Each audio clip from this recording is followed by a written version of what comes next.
ನನಗೆ ಕಳೆದ ಒಂದು 3-4 ದಿವಸಗಳಿಂದ ಸಾವಿರಾರು ಜನ ಬಿ ಜೆ ಪಿ ಕಾರ್ಯಕರ್ತರು, ಹಿತೈಷಿಗಳು, ಮುಖಂಡರುಗಳು, ಪ್ರಮುಖರು ಎಲ್ಲರೂ ಹೇಳ್ತಾ ಇದ್ರು, ಜಯಪ್ರಕಾಶ್ ಒಂದು ಚಾಮರಾಜ ವಿಧಾನಸಭಾ ಕ್ಷೇತ್ರಕ್ಕೆ ಸಂಬಂಧಪಟ್ಟಾಗೆ ಒಂದು ಪತ್ರಿಕಾಗೋಷ್ಠಿ ಮಾಡಿ,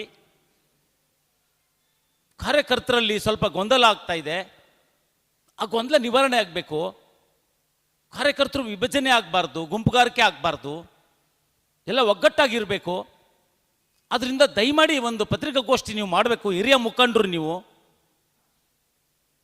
ಭಾರತೀಯ ಜನತಾ ಪಕ್ಷಕ್ಕೆ ಫೌಂಡೇಶನ್ ಹಾಕ್ಕೊಟ್ಟಂಥವ್ರು ನೀವು ಒಂದು ಪತ್ರಿಕಾಗೋಷ್ಠಿ ಮಾಡಿ ಒಂದು ಸಮಾಧಾನಕರವಾದಂಥ ವಿಚಾರಗಳನ್ನು ಕಾರ್ಯಕರ್ತರಿಗೆ ತಿಳಿಸ್ಬೇಕು ಅಂತ ಹೇಳಿ ನನಗೆ ಬಹಳ ಕಾಲ್ಗಳು, ಸಾವಿರಾರು ಕಾಲ್ಗಳು, ಫೋನ್ ಕರೆಗಳು ಬಂತು. ಹಾಗಾಗಿ ಇವತ್ತು ನಾನು ನಿಮ್ಮ ಮುಂದೆ ಕೊಳ್ತಿದ್ದೀನಿ, ಈ ಒಂದು ಪತ್ರಿಕಾಗೋಷ್ಠಿ ಕರೆದಿದ್ದೀನಿ. 1993ರಲ್ಲಿ ಜನತಾ ಪರಿವಾರದಲ್ಲಿ ನಾನು ಪ್ರಮುಖ ನಾಯಕನಾಗಿದ್ದೆ. ರಾಷ್ಟ್ರೀಯ ಯುವ ಜನತಾದಳದ ಉಪಾಧ್ಯಕ್ಷನಾಗಿ ಮತ್ತು ರಾಜ್ಯದ ಕಾರ್ಯದರ್ಶಿಯಾಗಿ, ದೇವೇಗೌಡರು ಅಧ್ಯಕ್ಷರಾದಂಥ ಸಂದರ್ಭದಲ್ಲಿ ರಾಜ್ಯದ ಕಾರ್ಯದರ್ಶಿಯಾಗಿ ಮತ್ತು ಅದೇ ರೀತಿಯಲ್ಲಿ ಯುವ ಜನತಾದಳದಲ್ಲೂ ಕೂಡ ರಾಜ್ಯದಲ್ಲಿ ಉಪಾಧ್ಯಕ್ಷನಾಗಿ ಮುಂಚೂಣಿಯಲ್ಲಿದ್ದಂಥವನು. ಚುನಾವಣೆ ಬಂದಂಥ ಸಂದರ್ಭದಲ್ಲಿ ದೇವೇಗೌಡರು ಒಂಟಿಕೊಪ್ಪಲಿನಲ್ಲಿ ಪ್ರಮುಖರ ಒಂದು ಸಭೆಯನ್ನು ಕರೀತಾರೆ. ಅಲ್ಲಿಗೆ ನನ್ನನ್ನು ಕರೆಸ್ಕೊಳ್ತಾರೆ.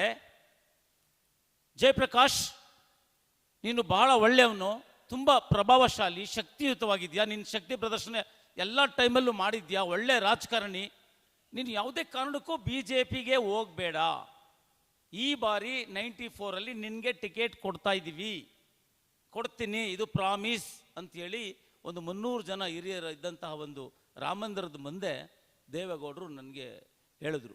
ಆ ಕಾರಣಕ್ಕೋಸ್ಕರನೇ ಯುವ ಜನತಾ ದಳದಿಂದ ನನ್ನ ಅಧ್ಯಕ್ಷ ಆದ ತಕ್ಷಣ ರಾಜ್ಯದ ಕಾರ್ಯದರ್ಶಿಯಾಗಿ ನೇಮಿಸ್ಕೊಂಡಿದ್ದೀನಿ, ಒಳ್ಳೆ ಭವಿಷ್ಯ ಇದೆ ಅಂಥೇಳಿ ನನಗೆ ಅವತ್ತು ಅಷ್ಟು ಜನರ ಒಂದು ಹಿರಿಯರ ಸಮ್ಮುಖದಲ್ಲಿ ನನಗೆ ಅವರು ಹೇಳಿದ್ರು, ಆದೇಶ ನೀಡಿದ್ರು.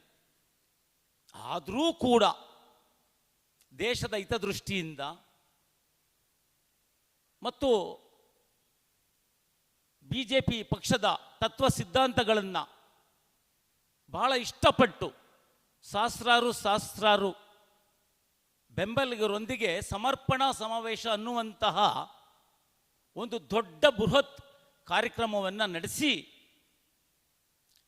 ಅನಂತಕುಮಾರ್ ರವರು, ಶ್ರೀಕಂಠದತ್ತ ನರಸಿಂಹರಾಜ ಒಡೆಯರ್ ರವರು ಮತ್ತು ಮುಖ್ಯಮಂತ್ರಿ ಚಂದ್ರು ಸೇರಿದಂತೆ ಅನೇಕ ಪ್ರಮುಖ BJP ನಾಯಕರ ಸಮ್ಮುಖದಲ್ಲಿ ನಾನು ಸೇರ್ಪಡೆಗೊಂಡೆ. ಅವತ್ತು ಒಡೆಯರ್ ಅವರು ಅಲ್ಲೇ ಹೇಳಿದ್ರು, ಚಾಮರಾಜ ಕ್ಷೇತ್ರದ ಟಿಕೆಟ್ ಜಯಪ್ರಕಾಶ್ಗಿನಿಂದ ಅಲ್ಲೇ ಘೋಷಣೆ ಮಾಡಿದ್ರು. ಅಷ್ಟು ಬೃಹತ್ ಸಾವಿರಾರು ಸಂಖ್ಯೆಯಲ್ಲಿ ಸೇರಿದಂಥ ಕಾರ್ಯಕರ್ತರ ನಡುವೆ ಈ ವಿಚಾರದಲ್ಲಿ ಯಾವುದೇ ರಾಜಿ ಇಲ್ಲ, ಜಯಪ್ರಕಾಶ್ ಅವರಿಗೆ ಮಾತ್ರ ಟಿಕೆಟ್ ಚಾಮರಾಜ ಕ್ಷೇತ್ರ ಅಂತೇಳಿ ಹೇಳಿದ್ರು. ಕೃಷ್ಣರಾಜನ್ನು ಕೂಡ ಅವರು ಪ್ರಮೋದ ದೇವಿ ಅವರ ಹೆಸರನ್ನು ಸೇರಿಸ್ಕೊಂಡಿದ್ರು. ಅವತ್ತು ಆ ಚುನಾವಣೆಯಲ್ಲಿ ಅಲ್ಲಿ ರಾಷ್ಟ್ರೀಯ ಮುಖಂಡರು ಹೇಳಿದ್ರು, ಮೈಸೂರು, ಮಂಡ್ಯ, ಹಾಸನ, ಚಾಮನಗರ ಏನೇ ಇದ್ರೂ ಶ್ರೀಕಂಠದತ್ತ ನರಸಿಂಹರಾಜ ಒಡೆಯರ್ ಯಾರಿಗೆ ಪಟ್ಟಿ ಕೊಡ್ತಾರೆ ಅವ್ರಿಗೆ ಟಿಕೆಟ್ ನೀಡ್ತೀವಿ ಅಂತೇಳಿ ಅವರು ಅಲ್ಲಿಂದ ಆದೇಶವನ್ನು ಕಳಿಸಿದ್ರು. ಹಾಗಾಗಿ ನಂದು ಮತ್ತು ಪ್ರಮೋದ ದೇವಿ ಅವರ ಹೆಸರನ್ನು ಅಲ್ಲಿ ಹಾಕಿದ್ರು.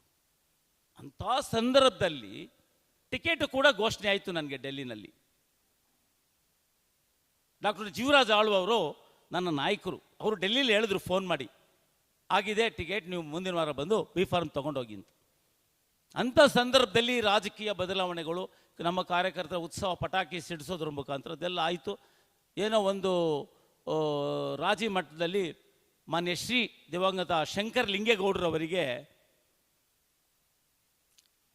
ಶುದ್ಧ ಮನಸ್ಸಿನಿಂದ, ಒಳ್ಳೆ ಮನಸ್ಸಿಂದ ಅವ್ರಿಗೆ ಟಿಕೆಟ್ನ ನಾನು ತ್ಯಾಗ ಮಾಡಿ, ಕೇವಲ ತ್ಯಾಗ ಮಾಡಿದ್ದಲ್ಲ, 40 ವರ್ಷದಲ್ಲಿ ಏನು ಪಕ್ಷ ಕಟ್ಟಬಹುದು, 4 ತಿಂಗಳಲ್ಲಿ ನನಗಿರುವ ಜನರ ಬೆಂಬಲದಿಂದ, ನನಗಿರುವ ಜನಪ್ರಿಯತೆಯಿಂದ ಪಕ್ಷವನ್ನು ಮಿಂಚಿನ ರೀತಿಯಲ್ಲಿ ಚಾಮರಾಜ ಕ್ಷೇತ್ರ, ನರಸಿಂಹರಾಜ ಕ್ಷೇತ್ರ, ಕೃಷ್ಣರಾಜ ಕ್ಷೇತ್ರನ ಸಂಘಟನೆ ಮಾಡಿದೆ. ಅವತ್ತು ಸಾವಿರಾರು ಜನ ಅವತ್ತು ಬಿಜೆಪಿಗೆ ಬರಕ್ಕೆ ಮಾಡಿದೆ. 89 ಚುನಾವಣೆ ಫಲಿತಾಂಶ ನೋಡಿ. ಚಾಮರಾಜ ಕ್ಷೇತ್ರದಲ್ಲಿ ಶ್ರೀಮತಿ ಮೈಥಿಲಿ ಅವರು ವಕೀಲರು ನಿಂತ ಸಂದರ್ಭದಲ್ಲಿ 4,000 ವೋಟ್ ಬಂದಿತ್ತು. ಕೃಷ್ಣರಾಜದಲ್ಲಿ ವೀರಭದ್ರಯ್ಯ ಅವರು ನಿಂತ ಸಂದರ್ಭದಲ್ಲಿ 5,500 ವೋಟ್ ಬಂದಿತ್ತು. ನರಸಿಂಹರಾಜದಲ್ಲಿ ಮಾರುತಿರಪ್ಪ ಅವರು ನಿಂತ ಸಂದರ್ಭದಲ್ಲಿ ಕೇವಲ 15,000 ವೋಟ್ ಬಂದಿತ್ತು. ಅದೇ ಈ 94 ಚುನಾವಣೆಯಲ್ಲಿ ನಾನು ಮತ್ತು ನನ್ನ ಬೆಂಬಲಿಗರು, ಜೀವರಾಜ್ ಆಳ್ವವರ ಬೆಂಬಲಿಗರು ಎಲ್ಲರೂ ಸೇರಿ ಅಂಥ ಅದ್ಭುತವಾಗಿ ಪಕ್ಷವನ್ನು ಸಂಘಟನೆ ಮಾಡಿದೋ. ಟಿಕೆಟ್ನ ಕೊಟ್ಟು ತ್ಯಾಗ ಮಾಡಿ ಶುದ್ಧ ಮನಸ್ಸಿಂದ ಪ್ರಚಾರ ನಡೆಸಿ 3 ಜನರು ಗೆಲ್ಲುವಂತೆ ಮಾಡಿದೋ. ಅವತ್ತು ಬಿ ಜೆ ಪಿ ಗಾಳಿ ರಾಜ್ಯದಲ್ಲಿ ಇರಲಿಲ್ಲ. 40 ಸೀಟ್ಗಳು ಬಂತು ಬಿ ಜೆ ಪಿಗೆ ರಾಜ್ಯದಲ್ಲಿ. ಅದರಲ್ಲಿ ಪ್ರಮುಖವಾಗಿ ಮೈಸೂರು 3, ಮೈಸೂರು ನಗರ, ನರಸಿಂಹರಾಜ ಅವತ್ತು ಗೆದ್ದಿದ್ವಿ. ಇವತ್ತವರೆಗೂ ಮತ್ತೆ ನಾವು ಗೆದ್ದಿಲ್ಲ ನರಸಿಂಹರಾಜ ಕ್ಷೇತ್ರನ. ಇದು ಭಾಳ ಇಂಪಾರ್ಟೆಂಟ್ ವಿಚಾರ. ಅತಿ ಹೆಚ್ಚು ಹಿಂದೂಗಳಿದ್ದಾರೆ, ಆದರೂ ನಾವಲ್ಲಿ ಗೆಲ್ತಾ ಇಲ್ಲ. ಇರಲಿ, ಅದು ಒಂದು ಕಡೆ ರಾಜಕೀಯ. ಆದರೆ ಇವತ್ತು ತಾಯಿ ಥರ ನಮ್ಮ ಪಕ್ಷದ ಕಾರ್ಯಕರ್ತರದ್ದು ಮನೋಭಾವ ಏನಿದೆ ಗೊತ್ತಾ?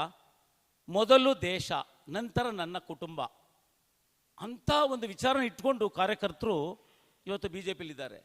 ಇದು ಕಾರ್ಯಕರ್ತರ ಪಕ್ಷ, ಬೇರೆ ಪಕ್ಷಕ್ಕೆ ನಾವು ಹೇಳಲ್ಲ ಕಾರ್ಯಕರ್ತರ ಪಕ್ಷ ಅಂತ. ಅವ್ರ ಪಕ್ಷ, ಅವ್ರಿಗೆ ಗೊಂದಲ ಆಗಬಾರ್ದು, ಅವ್ರನ್ನ ವಿಭಜನೆ ಮಾಡಬಾರ್ದು. ಅವರು ಸಪೋರ್ಟ್ ಮಾಡಿ, ಇವ್ರು ಸಪೋರ್ಟ್ ಮಾಡಿ, ಅವ್ರ ಹೆಸರು ಹೇಳಿ, ಇವ್ರ ಹೆಸರು ಹೇಳಿ, ಅವ್ರನ್ನ ಬಿಟ್ಬಿಡ್ಬೇಕು. ಅವ್ರ ಪಕ್ಷದ ಕೆಲಸ ಮಾಡ್ತಾರೆ, ಸಂಘಟನೆ ಮಾಡ್ತಾರೆ. ನಾವು ಯಾರನ್ನೇ ವರಿಷ್ಠರು ಅಭ್ಯರ್ಥಿಗಳನ್ನ ಮಾಡಿದಾಗ ಅವ್ರು ನಿಂತ್ಕೊಂಡು ಗೆಲ್ಲಿಸ್ತಾರೆ. ಇದು ಪ್ರಮುಖವಾದಂಥ ವಿಚಾರ. ಅತಿ ಚಿಕ್ಕ ವಯಸ್ಸಲ್ಲೇ ದೇವರು ನನಗೆ ವರನ್ನೇ ಕೊಟ್ಬಿಟ್ಟಿದ್ದಾನೆ, ಸಂಘಟನಾ ಶಕ್ತಿ. ಬುದ್ಧಿ ಬರೋಕ್ಕೆ ಮೊದಲೇ ರಾಜಕೀಯ ಪ್ರವೇಶ ಮಾಡಿದ್ದೆ ನಾನು. ಮೈಸೂರು ನಗರ ವಿದ್ಯಾರ್ಥಿ ಕ್ರಿಯಾ ಸಮಿತಿ ಅಧ್ಯಕ್ಷ, ರಾಜ್ಯ ಕರ್ನಾಟಕ ವಿದ್ಯಾರ್ಥಿ ಅಧ್ಯಕ್ಷ ಆಗಿ ಸಂಘಟನೆ ಮಾಡಿ 8 ಜಿಲ್ಲೆಗಳಿಂದ, ಪದವೀಧರ ಕ್ಷೇತ್ರದಿಂದ ಮೈಸೂರು ವಿಶ್ವವಿದ್ಯಾಲಯಕ್ಕೆ ಸೆನೆಟ್ ಸದಸ್ಯನಾಗಿ ಘಟಾನುಘಟಿಗಳ ಜೊತೆ ಗುದ್ದಾಡಿ ಗೆದ್ದಂಥವ್ನು ನಾನು. ಜನರು ಅವತ್ತೇ ಆಶೀರ್ವಾದ ಮಾಡಿಬಿಟ್ರು ಚಿಕ್ಕ ವಯಸ್ಸಲ್ಲಿ ನನಗೆ. BSc ಮಾಡಿದ ನಂತರ ಮಾಸ್ಟರ್ ಡಿಗ್ರಿ ಮಾನಸ ಗಂಗೋತ್ರಿಯಲ್ಲಿ MA ಜರ್ನಲಿಸಮ್ ಮಾಡಿದಂಥ ಒಬ್ಬ ವಿದ್ಯಾರ್ಥಿ ನಾನು. ಇವತ್ತು ಯಾವುದೇ ಕಳಂಕ ಇಲ್ಲದೆ ನಿಷ್ಕಳಂಕವಾದ ಶುದ್ಧ ಹಸ್ತ ಇರುವಂಥ ರಾಜಕಾರಣಿ ಅಂತಂದರೆ ನಾನು ಬೆನ್ನು ತಟ್ಟು ಹೇಳ್ಕೊತೀನಿ. ನನ್ನ ಬೆನ್ನು, ನಾನು ಶುದ್ಧ ಹಸ್ತ ರಾಜಕಾರಣಿ, ನಿಷ್ಕಳಂಕವಾದಂಥ ರಾಜಕಾರಣಿ, ತ್ಯಾಗಮಯಿ. ಪಕ್ಷಕ್ಕೋಸ್ಕರ ತ್ಯಾಗ ಮಾಡಿದ್ದೀನಿ. 94 ಬಿಟ್ಟರೆ ಶಂಕರಲಿಂಗೇಗೌಡರು ನಮ್ಮ ಪಕ್ಷದ ಶಾಸಕರು, ಅವ್ರಿಗೆ ಒಂದು ದಿವಸನೂ ನಾನು ಮತ್ತೆ ಟಿಕೆಟ್ ಕೇಳಲಿಲ್ಲ.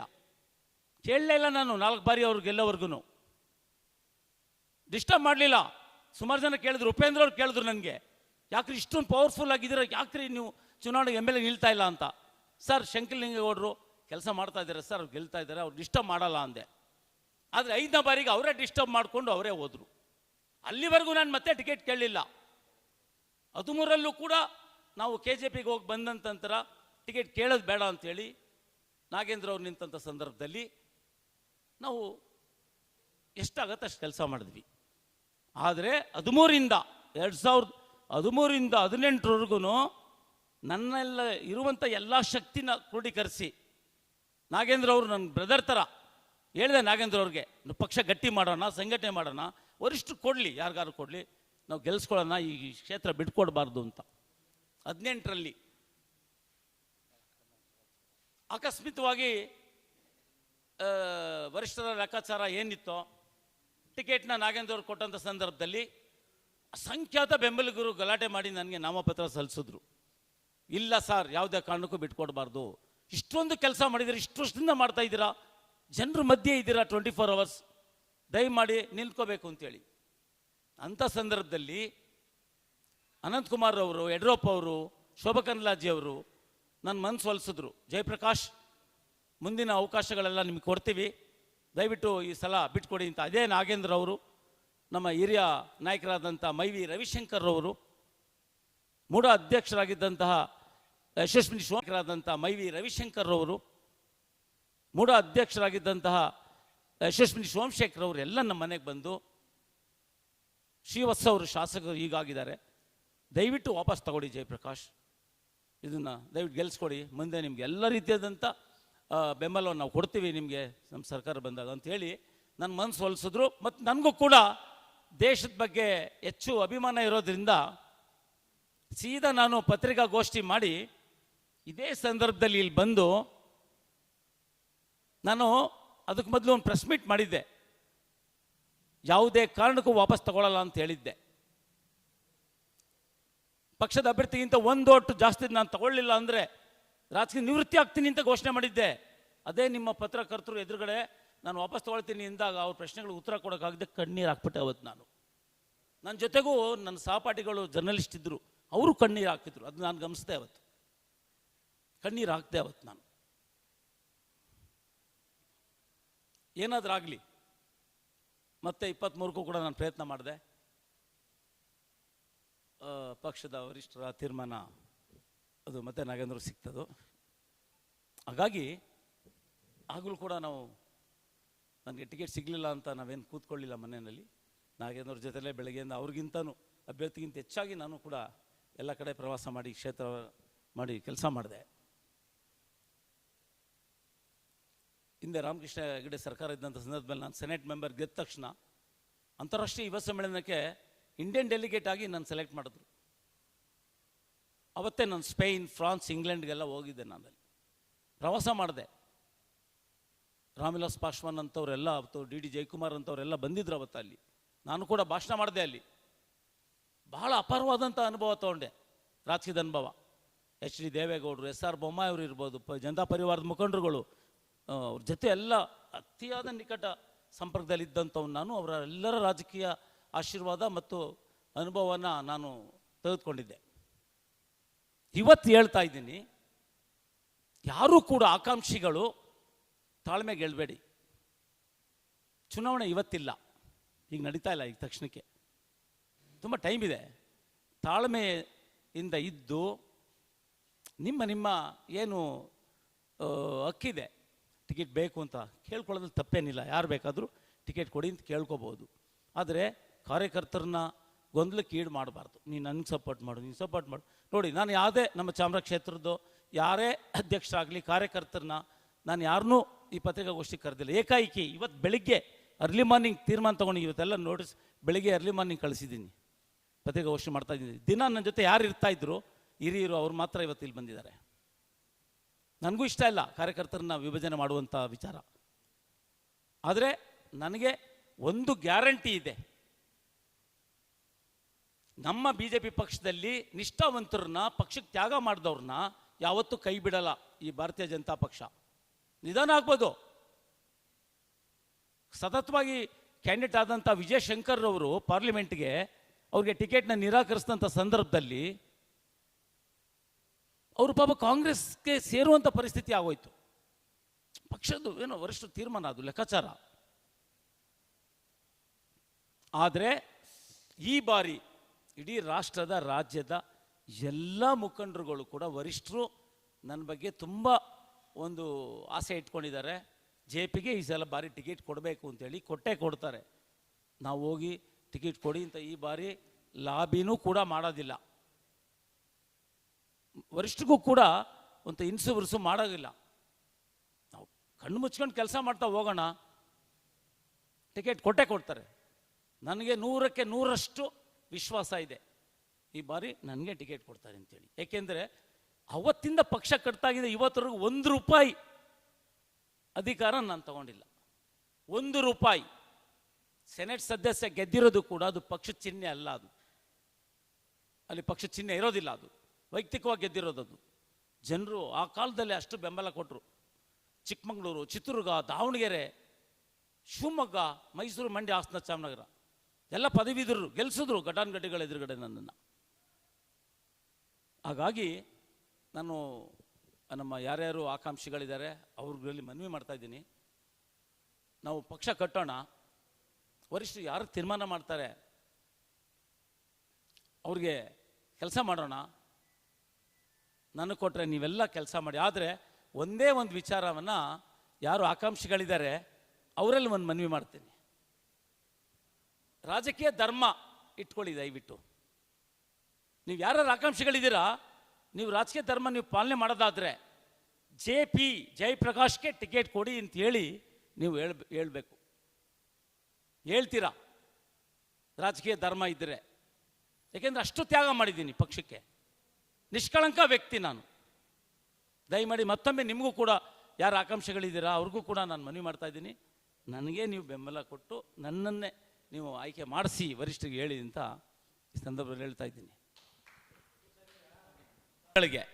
ಪ್ರತಾಪ್ ಸಿಂಹ ಇರ್ಬೋದು, ನಾಗೇಂದ್ರ ಅವರು ನನ್ನ ಸಹೋದರ ಥರ ಅವರು, ನಾನು ಅವತ್ತಿಂದ ಎಷ್ಟೇ ಪೈಪೋಟಿ ಇರಲಿ ನನಗೂ ನಾಗೇಂದ್ರ ಅವ್ರಿಗೂ ಬ್ರದರ್ಸ್ ಥರನೇ ಇದ್ದೀವಿ. ಇವತ್ತು ಟಿಕೆಟ್ಗೆ ನಾನು ಟಿಕೆಟ್ ಕೇಳಿದ್ದೀನಿ, ಯಾವತ್ತೂ ಅವ್ರ ಬಗ್ಗೆ ಒಂದು ಮಾತಾಡಿಲ್ಲ. ನಾನು ಶಾಸಕರಾಗಿ ಅವರು ಕೆಲಸ ಮಾಡ್ತಾ ಇದ್ದಾರೆ ಅಂತಲೇ ಇದ್ದೀನಿ. ನ್ಯೂಸ್ ಫಸ್ಟಲ್ಲಿ ನಾನು ಕಳೆದ ಬಾರಿ ಟಿಕೆಟ್ಗೆ ಇಂಟ್ರ್ಯೂ ಕೊಟ್ಟಂಥ ಸಂದರ್ಭದಲ್ಲಿ ಅವ್ರು ಕೇಳಿದ್ರು, ಈಗ ಶಾಸಕರು ಅಲ್ಲಿ ಇದ್ದಾರಲ್ಲ ಅವ್ರೇನು ಕೆಲಸ ಮಾಡ್ತಾ ಇಲ್ವಾ ಅಂತ.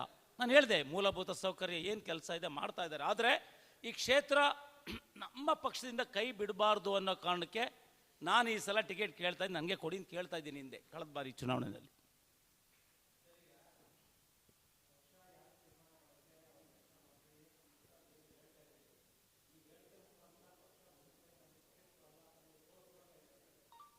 ನೋಡಿ, ನಾನು ಅವತ್ತಿಂದನೂ ಕೂಡ ಏನಾದರೂ ಈ ದೇಶದ ಬಗ್ಗೆ ನನಗೆ ಅಭಿಮಾನ ಇಲ್ಲದೆ ಇದ್ದರೆ, ಪಕ್ಷದ ಬಗ್ಗೆ ತತ್ವ ಸಿದ್ಧಾಂತ ಬಗ್ಗೆ ಅಭಿಮಾನ ಇಲ್ಲದೆ ಇದ್ದರೆ, 94ರಲ್ಲಿ ಇಲ್ಲೇ ಘಂಟಾಘೋಷವಾಗಿ ಹೇಳ್ತೀನಿ, ಎಲ್ಲರನ್ನೂ ಕೇಳ್ಕೊಂಡು ಬನ್ನಿ ಮೈಸೂರಲ್ಲಿ. ಅವತ್ತು ನಾನು ಇಂಡಿಪೆಂಡೆಂಟ್ ನಿಂತಿದ್ರೆ ಹೈಯೆಸ್ಟ್ ಟೋಟಲ್ ಗೆಲ್ತಾ ಇದ್ದೆ ನಾನು. ಆ ರೀತಿ ಇದ್ದೆ ನೋಡಿ. ನಾನು ಹಿಂದೆ ರಾಜಕೀಯದಲ್ಲಿ ಇದ್ದಂಥ ಸಂದರ್ಭದಲ್ಲಿ 20 hours ಕೆಲಸ ಮಾಡ್ತಾ ಇದ್ದೆ. ಯಾರಾದರೂ ಸತ್ತರೆ ನಾನು ಹೋಗಿ, ತುಂಬ ಬೇಕಾದವರು ಸತ್ತಂತ ಸಂದರ್ಭ ದೂರ ಕೈ ಕಟ್ಕೊಂಡು ನಿಲ್ತಾ ಇರಲಿಲ್ಲ. ನಾನೇ ಚೀತೆಗೆ ಸೌದೆ ಬೆರಣಿನ ಹಾಕಿ ಶವನ ಎತ್ತಿಟ್ಟು ನಾನು ಅಂತ್ಯ ಸಂಸ್ಕಾರದಲ್ಲಿ ಪಾಲ್ಗೊಳ್ತಾ ಇದ್ದೆ. ಯಾವುದಾದ್ರು ಮಿಡ್ಲ್ ಕ್ಲಾಸ್ ಜನ ಮದುವೆ ಮಾಡ್ತಾ ಇದ್ದರೆ ತಕ್ಷಣ ಅಡುಗೆ ಮನೆಗೆ ಓಡ್ತಾ ಇದ್ದೆ. ಜಾಸ್ತಿ ಜನ ಬಂದಿದ್ದಾರೆ, ಅಡುಗೆ ಸಾಲ್ತಾ ಇತ್ತಾ. ಇವತ್ತು ಬಿಡಿ, ಇವತ್ತೇನೋ ಬೇರೆ ರೀತಿ ಇದೆ ಸಮಾಜ, ಜನಜೀವನ ಬೇರೆ ಥರ ಇದೆ. ಅವತ್ತು ಸ್ವಲ್ಪ ಕಷ್ಟದಲ್ಲಿತ್ತು. ನಾನು ಹೇಳ್ತಾ ಇರೋದು 94ರ ವಿಚಾರದಲ್ಲಿ. ಅಡುಗೆ ಮನೆಗೆ ಹೋಗಿ ಎಷ್ಟು ಜನಕ್ಕೆ ಅಡುಗೆ ಸಾಲಲ್ಲ ಅಂತೇಳಿ ಮತ್ತೆ ಅಡುಗೆ ಬಡಿಸ್ತಾ ಇದ್ದೆ, ನಿಂತ್ಕೊಂಡು ನಾನೇ ಬಡಿಸ್ತಾ ಇದ್ದೆ. ಅಂದರೆ ಜನ ಅವತ್ತೇ JP ಲೀಡರ್ ಅಂತ ಅಂದ್ಬಿಟ್ಟು ಜನ ಹೇಳಬೇಕು. ನಾನು ಎಲ್ಲರೂ ಓದಲೇ ಬಂದರೆ ಅವತ್ತು, ಸರ್ ಈ ಸಲ ಶಾಸಕರಾಗ್ತೀರಾ, ಪ್ರತಿಯೊಬ್ಬರು ಹೇಳ್ತಾ ಇದ್ರು. ಆ ಥರ ಹೇಳುವಂಥ ಅಭ್ಯರ್ಥಿ ಆಗಬೇಕು ಪಕ್ಷದಲ್ಲಿ ಅನ್ನೋದು ನನ್ನ ಒಂದು ವಿಚಾರ. ಹೇಳಿ ಸರ್.